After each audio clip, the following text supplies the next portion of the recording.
Salamat o Diyos dahil kayo'y Diyos na mabuti sa amin. Nagpapasalamat kami, Panginoon, sa aming tinatamasang lakas ng katawan, kalusugan. Salamat sapagkat kami ay binibigyan mo ng kakayahan na makagawa ng maraming bagay.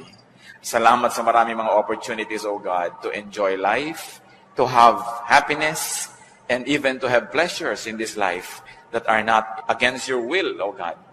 Salamat po sapagkat binibigyan nyo kami ng mga ideya, mga inspirasyon, karunungan, husay.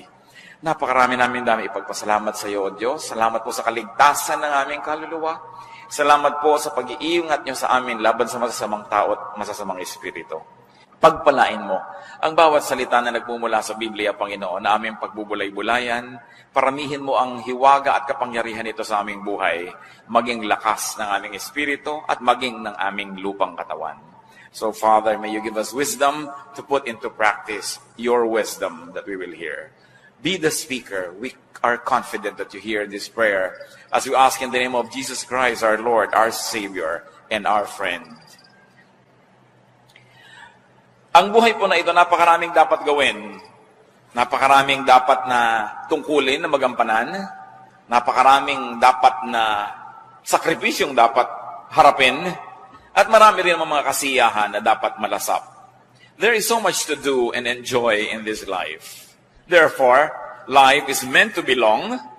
At least it should be long enough to do many nice and wonderful and great things. Sabi po sa Psalm 90 verse 10, a normal life is about 70 years. 70 years. At kung tayo do'y pinagpapakalan ng Diyos, ay nadadagdagan pa yan ng higit sa 70 years. Kaya, sayang naman kung higit na maiksi ang magiging buhay ng isang tao dahil sa kanyang kapabayaan o dahil sa kanyang pagkakamali. At yan po ang nais ating pagbulay-bulayan ngayon. To maximize the beauty of life is to lengthen your life. Pahabain ang buhay na ating tinatamasa. How can you have a long life? How can we lengthen our life? The first and the most important thing to do is to love God. Mahalin ang Diyos. Anong kinalaman nun? Psalm 91 verses 14 to 16, because He loves me, says the Lord, I will rescue Him. I will protect Him, for He acknowledges my name. He will call upon me and I will answer Him. I will be with Him in trouble. I will deliver Him and honor Him. With long life will I satisfy Him and show Him my salvation. So yan daw ang gustong gawin ng Panginoong Diyos sa isang taong nalulugod sa Kanya, nagmamahal sa Kanya at kinalulugdan niya, ililigtas niya mula sa mga panganib at pahahabain niya ang buhay. Love God.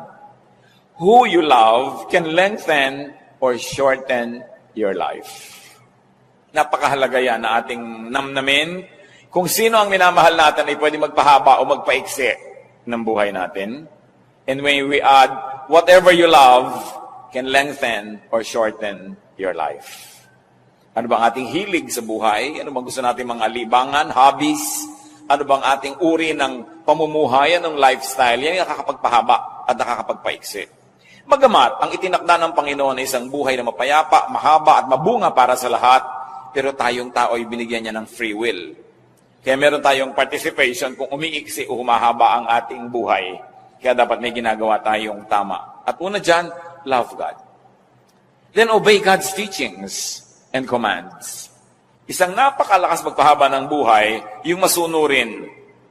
Nakita niyo po yung pag-inom ng gamot, kung sinusunod niyo yung dosage, humahaba ang buhay niyo. Pero huwag niyong sundin yan, katulad ng isang totoong kwento na nangyari sa Pampanga. Isang ina, sabi ng doktor, bilhin niyo po ang lahat ng gamot na ito at ipainom niyo lahat sa anak niyo. Kasi alam ng mga doktor, yung habit ng iba ay pag medyo gumaling-galing na, titigilan ng pag-inom ng gamot. Binili nga ng masunuring ina at ipinainom ng lahat, sabay-sabay. Namatay ang bata. Totoong kwento. Hindi sumunod sa instruction ng doktor. Kung tayo susunod sa instruction ng doktor ng mga doktor, sa kanyang ipinagagawa sa atin kung anong dapat ginagawa, kailan, anong hindi dapat ginagawa, hindi hahaba ang ating buhay. Bakit? Siyang nakakakilala ng ating katawan, ng ating espiritu, ng ating emosyon. Kaya pag sinusunod natin siya, parang sumunod kayo sa manufacturer's instruction, how to use a certain product. Kung yung kuryente mali, sinaksak mo sa ibang voltahe, sasabog agad yung gamit, patay na siya, tapos na yung buhay niya. Pagka hindi natin ginawa sa tama, masisira agad. Ganon din ang katawan ng tao. Yung may likha sa atin, ang nakaalam ng higit kung ano ang marapat. Deuteronomy 4:40, keep His decrees and commands, which I am giving you today, so that it may go well with you and your children after you, and that you may live long in the land the Lord your God gives you for all time. So ang pagsunod daw sa kautosan ng Diyos ay nangangahulugan ng pagpapahaba ng buhay ng tao. Kaya pati po ang pagpapahinga, iniutos ng Diyos. 6 days you shall labor and do all your work, and on the 7th day you shall rest. Utos yan ng Panginoon. Yung iba sobrang sipag, hindi na nagpapahinga. Akala nyo natutuwa ang Diyos. No. Dahil pag sobrang sipag at hindi ka nagpapahinga, you are disobeying God. That's disobedience. Kahit pasabihin mo dahil sa kadakilaan, dahil sa kasipagan, pero alam ng Panginoon ang limit na kayang dalhin ng katawan ng tao sapagkat siya ang lumikha. And God remembers that we are dust. That's why it is important to be obedient. Pag sinasabi ng Diyos na huwag ka na magalit, magpatawad ka. Akala nyo ba pinapalugi tayo ng Diyos pag sinasabing magpatawad ka? Kasi pag hindi ka nagpapatawad, ikaw ang nagdadala ng lahat ng bigat ng mundo, ikaw ang nagagalit, tumataas ang presyo ng iyong dugo, bumibilis ang pintig ng iyong puso, pati ang pulso mo bumibilis, nawawalan ka ng ganang kumain, hindi mabuti para sa iyo. Kaya sabi niya, ipatawad mo na. Paano po kung hindi naman humihingi ng tawad? Di lalo namang dapat mong patawarin dahil alam ka namang dahil hindi siya humihingi, ikaw to nalugi. Kailangan magkusa ka na. Kaya pag sasabi niya, huwag kang mag-inggitin, huwag kang magselos, huwag kang magalit, mabuti lahat sa katawan ng tao yan.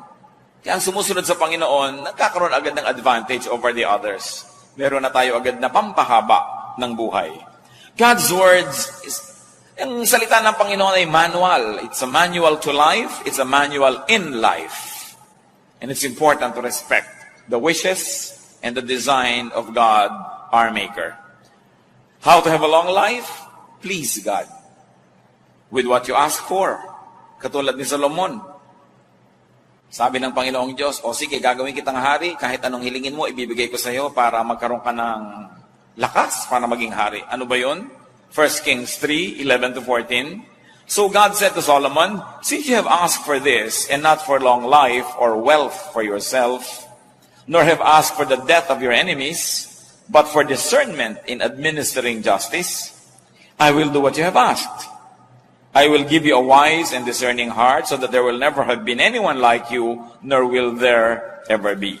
Moreover, I will give you what you have not asked for, both riches and honor, so that in your lifetime you will have no equal among kings. And if you walk in my ways, and obey my statute and commands, as David your father did, I will give you a long life.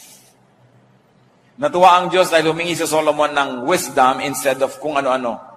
At sabi niya, nakakatuwa ang hiningi mo, maganda. So pati hindi mo hiningi, ibibigay ko na rin sa iyo dahil natutuwa ako sa iyo. At kung magiging masunurin ka sa aking mga utos, dadagdagan ko pa ang yan, lahat ng yan, ng mahabang buhay. Huwag po tayo magmadaling mamatay, yung mag to die is gain. No? Nung sinabi ni Paul yun, matanda na siya. No? Hindi naman siya teenager na sinasabi niya, to die is gain. Matanda na rin, talagang pwede na nag-graduate. No? Nagawa na niya ang mga dapat niyang gawin. At saka siguro dahil sa sidhi ng pag-ibig niya sa Diyos, talagang hindi na bali sa kanyang mamatay. Pero life is the primary duty of life. Nilikha tayo ng Diyos, hindi para asamin na mamatay tayo at pumunta sa langit. Nilikha ng Diyos ang buhay, ipinagkatiwala sa tao para kanyang ingatan at ipamuhay ng lubos at ganap. At kung natapos na yon, next chapter, heaven naman. Pero heaven can wait. Hindi mo kailangang apurahin yan. Kasi may ipinagagawa ang tao. Sabi, we were created in Christ Jesus to do good works. So isa itinakdang panahon ng Diyos sa buhay ng tao, meron siyang dapat ma-accomplish.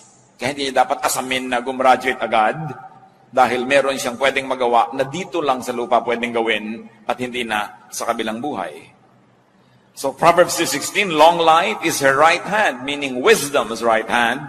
In her left hand are riches and honor.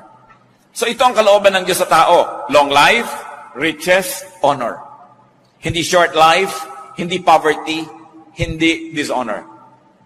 Akala ng iba, pag naghihirap sila, ay kinalulugod ng Diyos. Gusto ng Diyos maayos ang buhay. Kaya nga itinuturo niya, 6 days you shall work. Pagka naman 6 days ka talaga nag-work, Bakit ka magugutom kung 6 days ka na nag-work? Isasabihin nyo, bakit po ako 7 days na nag-work, gutom pa rin? Siguro marami kang pakain. No? Maraming hindi nag-work sa'yo umaasa. So, kung ang lahat gagawin ang inuutos ng Diyos, wala dapat nagugutom na tao. Pwedeng hindi kayo maman, pero